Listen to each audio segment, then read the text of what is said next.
day that the Lord has made. I rejoice to be glad in it. You know, 20 years ago, yesterday, I stood right there and brought my first sermon.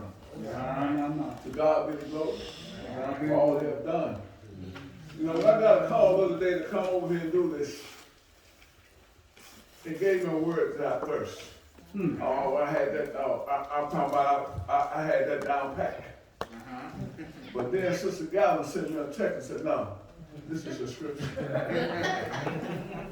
but when I read that text, it hit home. Y'all ain't trying to hit that. It hit home. I got the third word from the cross. Coming out of John 19, 26 and 27. And it reads, when Jesus therefore saw his mother and the disciple standing by, whom he loved, he said unto his mother, woman, behold thy son. Then he said to the disciple, behold thy mother.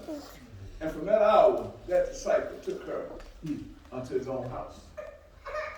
Just for a minute, I want to talk about provision and pain. All right. I got 3 points I want to try to lift from this. Point number 1 is love your family. You know, it's sad how a mother can raise 10 kids, but 10 kids can't take care of one mother.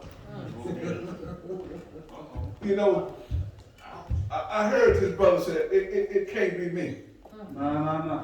Because, you know, family matters. That's right. But sometimes family gonna do some things that you just don't like.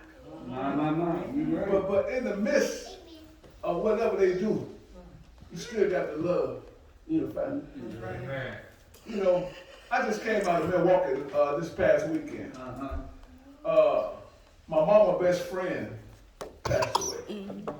And their kids felt enough of me that I could come and utilize their mother. But they don't know what they did. You know, it's, you know, the day I was off. And my goal was to do my yard, get through my yard by 12, you know, season my meat. So about 3 o'clock I was going to sit down and chill. But by 11, my mama called. My mama wasn't doing well this morning. So I had to rush her to the hospital. But to God be the glory, she's all right. But like I said, when Jesus was on that cross, if he thought enough of his mother, we got to think enough of our mother. You know, we got to understand that she bore us. She gave us life. And you know, somebody said something a long time ago, a child, a duck wants a child twice. So listen, maybe this should not go without saying. Family means something. We must love our parents no matter what. Sometimes our parents misunderstand us or disapprove of our decisions.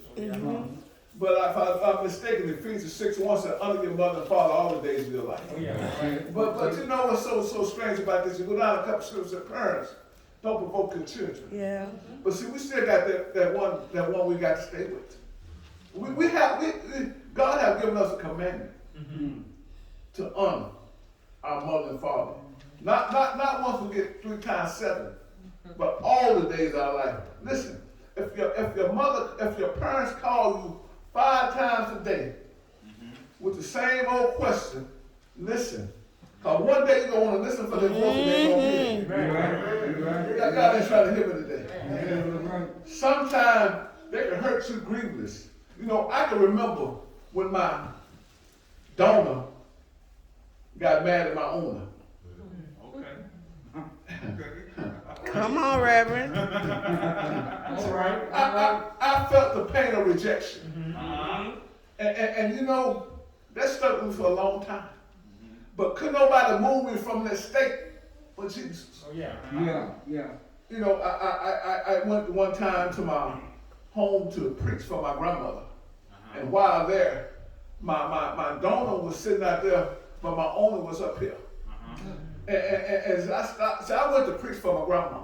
I didn't go to try to let nobody know who was my dad and who wasn't my dad. And so, you know, in black church, anything can happen. So the pastor of the church got up and said, you know what? We're going to have a high time this morning. Yeah. The son wanted to lose the father, the father wanted to lose the son. You know, and somebody sent the pastor a note. And said that man up there is his stepdad. And that man down is his biological father. But when my owner got ready to introduce me, he said, Pastor, with no disrespect. That boy I'm his dad, that's his dad. We also, y'all ain't trying to hear me do that. Okay. But you got to realize if Jesus thought enough for his mother while he was in pain. You got to, he painted the picture, but Jesus had to really, you know, but we got to have love for our family. No matter what they do, we are responsible for our family. We are responsible for our family obligation. Even though I got siblings, I got mama. And I don't care, you know, my mama was with me for like 20 years. And my sister came and got her. Within 90 days, my mom was back in Texas. We have to be real with this thing. God, and when he saw John, you know, the beloved one. And see, sometimes in the church, that's our family too. And one brother I can call on at any time when I can't step up for my mother. That's Dr. Fennell. You know, when my old man passed away, and I went to Memphis, and I happened to look at my house, and I got, you know, that smart stuff, and you look at this. And I saw Fennell sitting on my floor, talking to my mom. But when I got out the family car at the funeral, the first person I saw was Fennell. You got to, you know, that's why Jesus was able to call on John. You got to have somebody that you can call on. And it needs to be spiritual, because everything blood don't mean, you know, y'all ain't trying to come on. You sometimes can have a brother that will stick closer than the real brother. We got to get right before it's too late. Like Pastor said earlier, the sun is going down in the late in the evening. But when Jesus was on that cross, he had time enough to tell, you know, he didn't give up. He told us, behold, he interjected that. He said, listen, he knew that Mary was there for him. He came down so we could go up. But we got to be real. We got to love one another. In spite of. Love what you do in spite of what you feel. Every morning we wake up, we face with 3 C's. We have a chance to make a choice, to make a change. No change, no growth. Paul said, be ye transformed by renewing of your mind. See, listen, people, the change started in our mind. But if we don't make it to our heart, it never changes. I'm telling you, I wrestle with dealing with my mama every day. But I love mama. I will do everything for my mama. That's why I ask God to help me with my unbelief.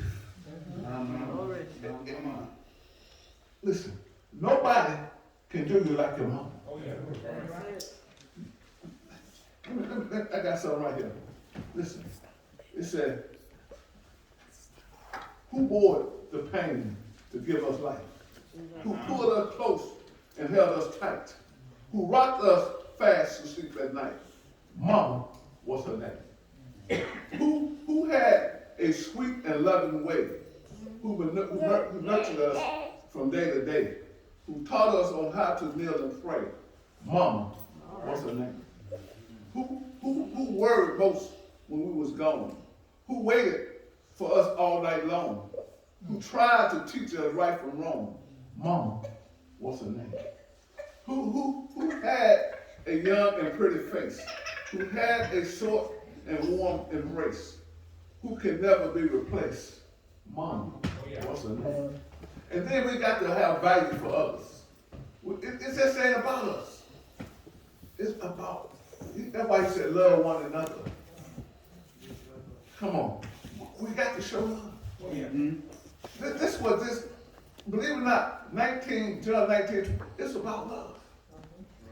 It was about relationship, but most of all about being obedient to Christ. Listen, we got to be obedient to Christ. Love, we got to have the love Christ had. But you know, if you look at those women that was at the cross, they could have been killed for that. But they was there. They came up from behind like the woman that had this shit of love. You can't give up. But all I want you to know today, if Christ had enough to think about his mother, I got to have enough to think about my mother. It's wrong, but it got to be done. I hate to say this, but I think I'm the only thing my mama got. And I got to do the right thing by her. Oh, I have my days. But I pray that God keep me in his cross. So listen, when you at a point or at a crossroad, look to the hill. When it's coming to your help. Come from the Lord. That's all I got today. God bless you. God bless you.